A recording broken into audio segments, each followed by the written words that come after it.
Well, ladies and gentlemen, the Pod Bros have reunited. Hello, Ramon. Welcome to my show on my channel, Morning Shot. So lovely to have Yeah. you.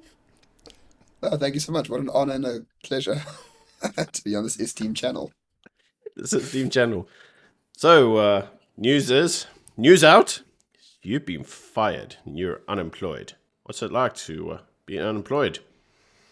It's the first time I've ever been fired from somewhere, so it's a weird scenario. But yes, I received a letter to say that my contract as the Chief of Staff to the Minister of Agriculture has been terminated, based on a certain issue that they've had, and I received that the day after my birthday, but it was signed on my birthday. Willingly or not, I'm not too sure. But yes, officially I'm sort of out as the chief of staff. Oh, no. That's so sad. So, ladies and gentlemen, actually, people have been asking us about this entire scenario for some time, and it's always been very difficult for me to have a complete conversation about what happened with Ramon. Because, to be frank, Ramon, I've never wanted to dox your situation because it's just going to cause you shit. So let's talk about it. So I'll tell you my story, and you tell me yours. This will be fun. This will be like therapy.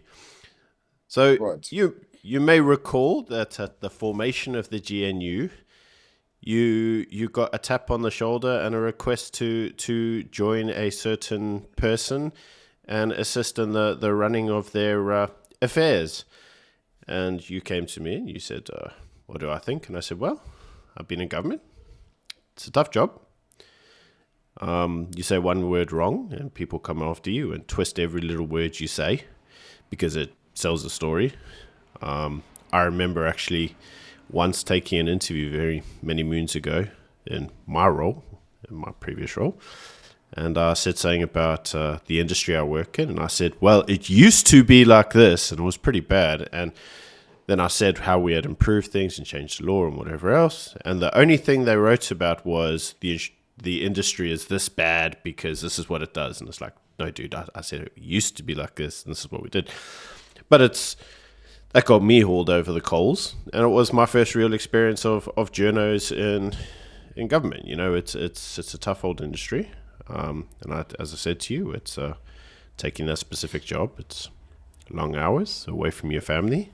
It's very tough on you emotionally, and I know you had some reservations, and ultimately you thought you could do something positive for South Africa. You spent how many years bitching about it, and you thought, oh, it's an opportunity to do something positive with the Boers.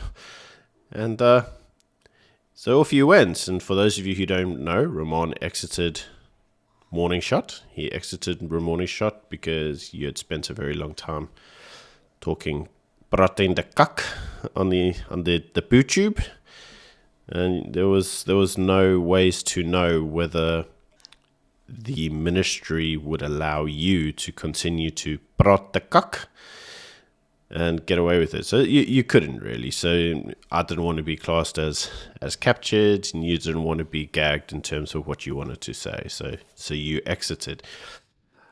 For those of you who don't know, you did scrub your Twitter profile. On my Hmm. advice, actually. I told you that was a good idea. And a Because few they other peoples. Yeah, and there was a lot of people that were like they'll go digging just to find something. And amusingly, they found something on other people's profiles but not on your own. And I was telling, I forget who, I think I did a interview the other day with Alec Hogan. He was asking me about this, and I said, it's funny that the actual tweet that brought you down was the whole thing about the Bantus. And you didn't actually say it. I know you didn't because I was there when you did the interview. You repeated something that the Crown Prince told us in an interview, and we had done it on the Substack. Do you remember we were doing some interviews in Substack? They were exclusively for Correct. Substack. And you did an interview, or we did an interview with the Crown Prince, and he mentioned something about it. And you repeated it on Twitter, like encouraging people to actually go watch the episode. But obviously, people captioned that and they were like, Roman Cabanac says. So it made it very difficult because you had a very sudden, quick departure. Your appointment wasn't very expedient. A lot of people didn't know where you had gone. I couldn't really say because, again, I couldn't dox you. So yeah, it made life very difficult for me. And then obviously you you came out in the press as where you were and what you were doing, and before you knew it, you were the subject of a 3 month hit campaign. So over to you, bud. Yeah, well, I mean, Twitter did not bring me down at all. Not according to the letter of termination that I received a few days ago. And yeah, I became the chief of staff. It was a 6 week process to actually get appointed. You have to do exams, psychometric testing, evaluations, knowledge of sort of the legal procedure and the constitutional order of South Africa. So my LB was very useful in that regard because I could do those quite quickly. But The even with all LLB of those you things don't done, have. I read that on the news. That's fake news. yes, yeah, apparently Sunday Times, yeah, says this. I don't have a real LB, so anyway, it was useful. A fake LB was useful in those circumstances. And then I joined. I was appointed officially on the 7th of August, and I remember specifically because we were in Bloemfontein at the time. I drove 3 p.m. that night to Bloemfontein to have an event with the minister, and then I woke up at 2 a.m. to drive back to the office to Pretoria the very next day. And at night, just before I went to bed at 11 or something, I signed off the contract and sent it off. So that was my official employment start date. And yeah, the attack started very soon thereafter. I think 2, 3 days afterwards. I scrubbed my Twitter because I had it for so long. You never know what people use to take out of context. Yeah, but there was I like never, this example of the prince, right? You didn't actually say it. yeah, So it was there were things that you would have repeated or retweeted or whatever. And it's so easy to just take things out of context.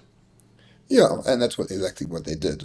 To be honest, I saw Mm. that they took jokes out of context. I mean, I've done so many interviews and podcasts. You lose track of what you say, and they picked on one joke that I said about like Freddie Mercury and made it like this, this huge drama that didn't really exist. I mean, it really is a vicious world out there. It really is, and it made me realize I've been under attack before, numerous times, but this is by far the most sustained one. And I mean, the depths that these people go to is quite something, and it's not something I would expect people to go towards.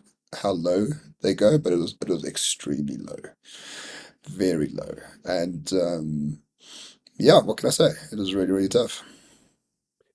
Obviously, you've gone through this all. Would you say that you felt that you were prepped to go through this? In other words, did you get the experience you thought you were going to get, or was it very different from what you thought? I expected a week or two of noise and hullabaloo from media and things like that. Not 6 weeks. And not 4 straight weeks on the front page of the Sunday Times. Mm. Basically repeating the same story over and over again, making allegations of my loyalty to which state, like completely fabricated stories about me. Um, but what is interesting, even during the course of all of that, I still carried on with my life. I still did my work, carried on with my life, and you can see people recognize me in the streets or the coffee shops or when I'm at lunch on weekends or things like that. But very little real world effects happened. Mm. People come up to me and like, oh, why aren't you on Morning Shot? Like that's the biggest thing. People used to come up to me and say, why you're on that YouTube thing with what's his name? Brad? No, Byron. Oh yeah, Byron. Yeah. Um, Right. so people still remember me from then. They didn't really put two and two together in terms of the stories on News 24 and Sunday Times and with myself. So whenever someone new, I was introduced to someone new, I just said, don't Google me, please, because it's not a, that's also, it's not a good story if you Google me. And only afterwards, they sent me this, oh, you that guy. Like we sort of heard of it, like in the, in the ether of social media, but they don't really pay attention to the stories as such. And what I figured out is the the the reputation and the effect of these news platforms is actually much more limited than even I thought of at the time. Mm. There's no sort of real world repercussions for me, despite the onslaught of just attacks against me. Mm. So yeah, it was a very very interesting time. I don't recommend it to anyone. Yeah, but I suppose, you're saying that there was no real world effect, but I suppose to a degree there kind of was because you lost your job, right? So, but you'd say that the biggest real world effect was you lost your job. That was the biggest thing. Well, the reasons for the termination had nothing to do with those stories. So But I mean, it was the prelude to it, though. I mean, it was being set up for this and then pushed down a certain path, and it was kind of like the prelude, right? I mean, the initial, let's call it the initial fallout. The initial fallout was over the Sunday Times articles, and things kind of spiraled from there. But I mean, there's a lot of questions as to why they felt the need to make an example of you. Do you feel that they did make an example of you? As in, did they go out deliberately to make an example of you, or were you just collateral damage? it felt like a sustained campaign. I think there are various players and various reasons that would want me to leave or use me as leverage for things to happen. Mm. I mean, the GNU was brand new; it was 2, 3 months old. People were still finding out what the sort of relationship was, what the leverages are between the parties and the people involved. So there are many people that would want to use this for their benefit. I'll just leave it at that. Yeah, I mean, there was a very similar story with Ronaldo, right? So, I mean, they used Ronaldo and some of the things that he had previously said to try to undermine the foundational points of the GNU. And Mm. rightly or wrongly, it was successful because, as you know, Ronaldo Ronaldo lost his job too. So it seemed like you were part of. I'm going to say from my perspective, right? And obviously, I'm not. I wasn't in it. It was something that happened to you, but certainly from my perspective, it did look to me from the outside like you guys were just collateral damage as part of a larger negotiation. Maybe. I don't know yet. Mm. So it's interesting. So what? Let's talk about what you learned from your time in government. What did you learn? Oh, there's so many things. So many things. I mean, I you didn't have any criticized the sort of beast for a long time, expectations. right? Yeah, no, I didn't have any expectations going in because, I mean, you walk into a department with 7,000 people, right, Mm. under one roof, and you're like, that's a hell of a lot of people.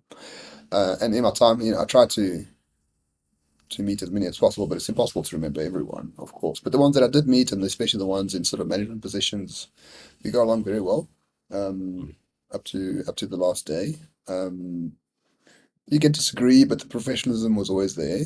I find, yeah, I mean, it's not.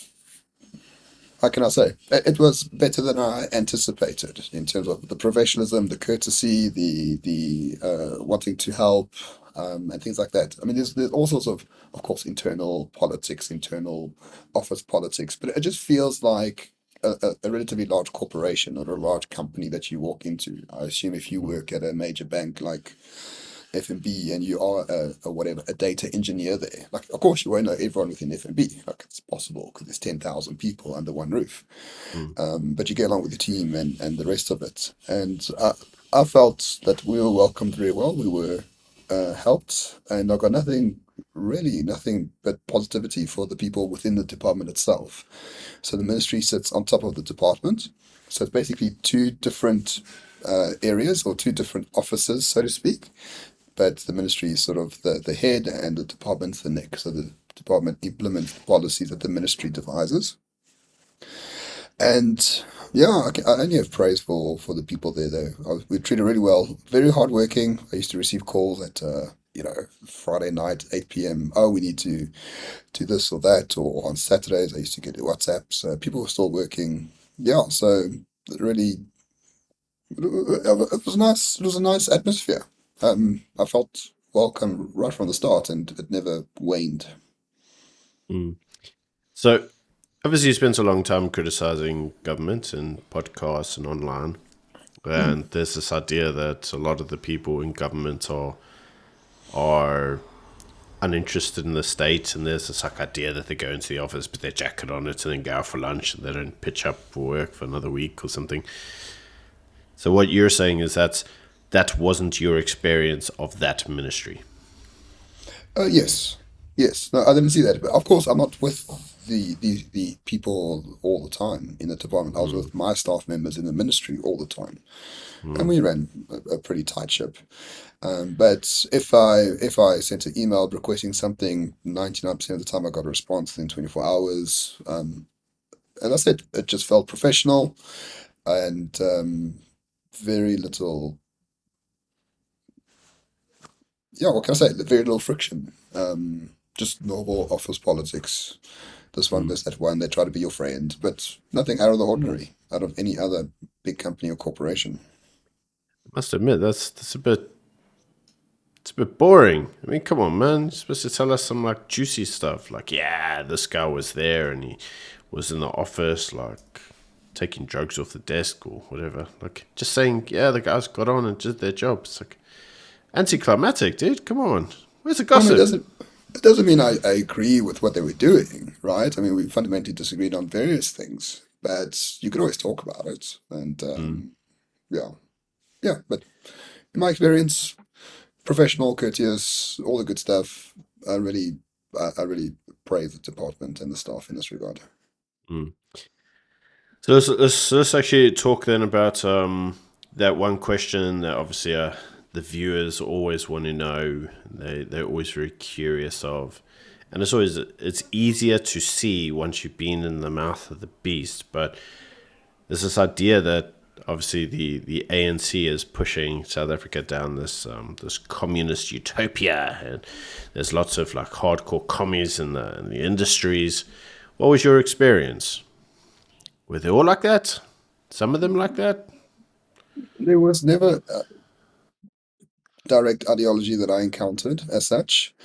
I think the nature of bureaucracy is wanting to gain more power as a bureaucracy in general, and to have rules that enable bureaucratic power, which is something that happens in every single bureaucracy in every single country in the entire world. It's not at all Mm, unique to someone like us or this country. So I did see arguments made about, oh, we need to regulate this more, or we need to uh, put in these sort of rules here, or we need to do X, Y, Z to have the department have more influence in how things are happening. Um, but I'm not going to call it communism at all. I'm not going to call that anything else other than what it really is. It's like bureaucrats needing to do what their bureaucrats work, do. right? What Mm, bureaucrats do. That's the nature of the job. mm, So, like if you have a business, you want more market share, bureaucrats want more market share as well in terms of bureaucracy. It's mm, completely natural and normal in such an institution. mm. So I mean, your actual experience though now in government, would you say you feel more positive about the state or less positive about the state? Not about your ministry, just the state in general. But see how difficult it is to do something in that place. Like it's remarkable anything gets out because there's just so many people and so many different spheres of influence, and the coordination between the departments is also very difficult. There's very little of technology to help us. There's no central, Mm, document management system or things like that. So it's very manual, and the coordination and communication is always based like on a physical meeting, or through like a letter or something that you have to sign, or like a Teams meeting. But I didn't really see any sort of overarching structure where you can actually just create efficiencies to create change, to create the thing that you want to create mm. as a government official. So, and this is not something unique to us. I mean, you worked in other governments and you also saw the same thing. We spoke about this before. I saw Ah, I the did Dominic actually tell you Cummings. this is exactly what would happen. I did say Yeah, to you, it's like it's very difficult. There's like lots of really good programs that you see, and things that you like. This could be revolutionary, but they're usually canned by the most benign, pointless stuff. Like I don't know, they're worried about somebody might say something negative in the news, and so the best thing that could happen to the country is like demolished, demolished for nothing. Yes, like it's pointless. yes, yes. I think there's a lot of things that are started and just never completed at all. And then the Uh, budgets for those things just carry on forever and ever. And like I think you get a lot of sort of dead weight in terms of projects and this bureaucratic malaise that we have spoken about before. But as I said, nothing unique about our country. It's America has like 10 times worse, or I'm sure England has 10 times worse as well. So again, for the most part, based on my experience, the people I met with were courteous, nice, relatively hardworking, very grateful when you answer them within, within a certain time period. Very grateful if you did help them, and yeah, I had a very good experience with the staff at the department. Really did. So The I big don't see them question. as enemies or commies or anything like that. They're just normal people like us who have a job and do their job. So the big question, knowing what you know now, if you could go back in time and tell a younger version of yourself before all this happened, when you got tapped on the shoulder and they were like, "Hey, come take a jog," would you have taken the job now with hindsight? Yes, absolutely. Why not? But it's a once in a lifetime opportunity to try do something different. I mean, let's be honest, we are sort of in a country that needs attention. And for someone like me, who's not a political appointment, in terms of not a member of any political party, I was very rooted about all of them for a very long time. And to be plucked out of my life and asked to perform these duties and these functions I think it would be cowardly not to accept it, Mm. irrespective of how difficult it is. And yeah, it's not something I could live with by any means. So I said, without a shadow of a doubt, I'll do it all over again. Mm. So there's some interesting points in here, right? So I mean, you've obviously had this experience. You, as you say, it's the state is less ideological when it comes through to the day-to-day operations, and many people speculate. You say that you would do it again, and I suppose that, but the question that will be on everybody's mind is, having seen what happened, you ran for parliament before, right? So you ran with the purple cows. You could have potentially been an MP. For everybody's knowledge, you were not a DA member whilst working in the ministry, regardless of anything. You were actually should we call it, an independent appointment. A lot of people say you're a DA employee, a deployee, but you weren't because you were not actually a member of the DA. Correct.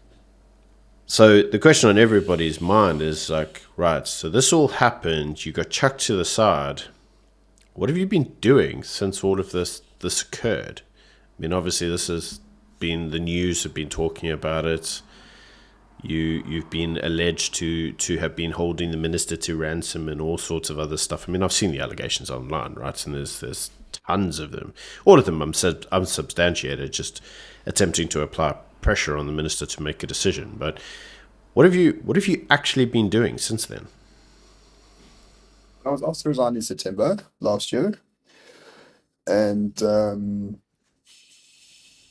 I requested just a meeting, which wasn't really forthcoming. And since then, I've just has been doing my job. The minister spoke to the media, not to me directly, since then. And so I've been doing the work that I was given.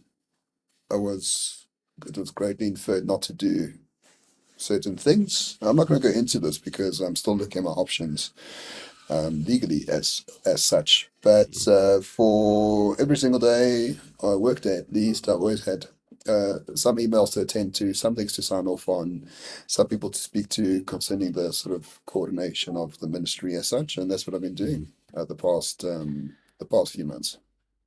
So obviously, the suggestion by some is that you've been sat there on your ass doing nothing. But what you're saying is actually no, you still carried on with your functions of your office. To the best of my ability, I mean, some of the functions were removed, and there was very little communication from our principal, but without any sort of clear guidance on what the process is or where this will end up, I had to perform whatever duties I could, and I did. And I think if you know those journalists who actually go and talk to people, and beat on the ground and try to find a story. Like I'm sure if they The spoke ones that to, don't exist anymore, yeah, those ones. yeah, like I'm sure if they spoke to my former colleagues in the department, I think they would see that we had a good relationship going forward because I actually did everything that was required of me at the time, from Mm. their perspective. So they are. That's what I've done. I'm not saying every day was a sort of 18-hour shift by any means, but I did everything that I was required to do. Mm. So you say you do it all over again if you could. What's your relationship with the minister like now? He hasn't spoken to me in 8 months, so I assume non-existent. Mm. I mean, that's unfortunate, right? So, I mean, all of this, as you know, I hate to tell everybody in the audience, but I think you actually found out about your dismissal from, well, me, because I was watching the press conference when he announced it, and I sent it to you going, "Did you see this?" And you were like, "No, he's not even spoken to me." So you weren't actually engaged directly on this, were you? So I was sent an email 2 days before that press conference that you referred to, and the email basically made um, that statement. But I thought, okay, fine, that's what you would like. Let's talk about it and let's see what goes on. But then he went public at that press conference, which I found very surprising at the time. A bit unprofessional, though. I'm saying, not you, but I'm saying it's a bit unprofessional. I mean, usually you should actually engage people and tell them your intentions prior to going like to the public. Like, otherwise, how do you manage any form of communications? There's no communication strategy there. I know that previously when I did the job, it's like you couldn't do anything without first clearing it with the with staff and media consultants and what. So it shows me from my experience that the actual coordination by the minister of his department is it's not very good. But that's my experience. That's not what you're saying. So Well, I think it's a shame. I really think this is going to be sorted out amicably very quickly with a conversation, but that didn't happen, I'm afraid. no. And did you ever get an opportunity to have a face to face with the minister and discuss the issues on a 1-to-1 basis? No, So to today, you've never, after all that time, you were never given any opportunity to just have a 1-to-1 and talk it out. correct. That's not very good. I mean, even in a corporate environment, that's not very good. So the big question, and I really hope you did. So please give me something to laugh about. Did you join the government trade union? No, but I have quite a good Damn relationship it! with them. I don't think we're allowed to as senior members of staff. I think there is a cutoff as to who can join, and I was sort of senior management level, executive level, so I don't think we are. Maybe we are. I don't know, but I met them on 3 or 4 occasions. They're very assertive when they want to meet or do something, and I met them, and we had a good relationship going forward. And yeah, but I didn't join them. I'm afraid. No. Oh well, that was your mistake. I mean, come on, this could have been just like brilliant. You could have been there with your flags. It'd be like airstrike, and I'm so disappointed in you. It's not the way I operate. Oh well. Well, it's very difficult to see what will happen next. We can all guess. We can all surmise on what your next moves will be in terms of the actual ministry itself. But I'm not going to push you on it. Obviously, this is all fresh, so we won't talk about that. But outside of the ministry, I know it's going to be in the comment section. So, dude, I might as well ask you, what are you doing next? Are you coming back to Morning Shot or what? No. Well, I don't think so. I don't think so, at least. Here's the one thing, Byron, and I think you will agree with me. I did morning shot, I think, for two and a half years by myself, and then sort of 2.5 years with you, if I'm not mistaken, or 2 years and 3 years. So I did Yeah, it a sort of little bit less than that. I think you continuously, did it like a year and a half, and then you did it with me for 2.5 years. right? So I did the daily content continuously for like close to 4 years, Mm. and I must admit, when I left, like I didn't know how grinding it was. Because you get into the routine and you sort of do the content and you're like, oh, I need to make a video. What can I talk about? And after a while, like it just becomes something that it feels like you have to do rather than you will do. So when that stopped, even I was in the middle of the office. I'm like, oh, I need to make a video for tomorrow. Like, oh wait, I don't do that anymore. Like it took me a long time to say like, you don't need to read the news every day. You don't need to have an opinion on everything. Like just do your work. So for the moment, there's no intention of joining Morning Shot. I think you've like what increased it by 150% the time that I was gone, and I We think were you're on doing we were a on good. 59, 60,000 subs, and it's now No, on we were 100. not. We were on 72,000. Don't lie to I've got the everyone. numbers. I've got the Don't lie to numbers. everyone. We were on I've still 72. got the numbers. I've got the numbers. We were on 72,000 when you took over, Hmm. and now you've doubled it. And I think it's done extremely well. And I think you should be proud of yourself. But I think it's definitely yours. I gave you the baby. You can now hold it forever. Because I think, well, I mean, it is you. I think you're doing a good job out of it. And yeah, I don't think I can get back into the daily stuff anymore as much. So I do have a channel called Undercurrents, which I have been running for a few months on weekends, and that's doing relatively okay. Maybe if Byron is courteous, he would put a link in the description below if you wanted to see where Roman Cabanac is. It's at Undercurrents, and I'll do videos when I feel like it, and I'll do podcasts when I feel like it, and I found that that is a much better way to do content. And other than that, I'm not too sure exactly what I'm going to do. I'm just going to look at legal options for this, and then yes, I don't know. I don't know what the future holds, which is a bit weird for me, but exciting at the same time. So it's a maybe on coming back to Morning Show. Not a no. It's a maybe, but you'll see in the future. I will gladly be a paid guest. As if we ever paid anybody on this channel. And I This insist channel on the barely term paid. this channel barely pays us. What are you on about? I was in Blue Light Brigades. Now I expect a higher, like I know my worth now. True story.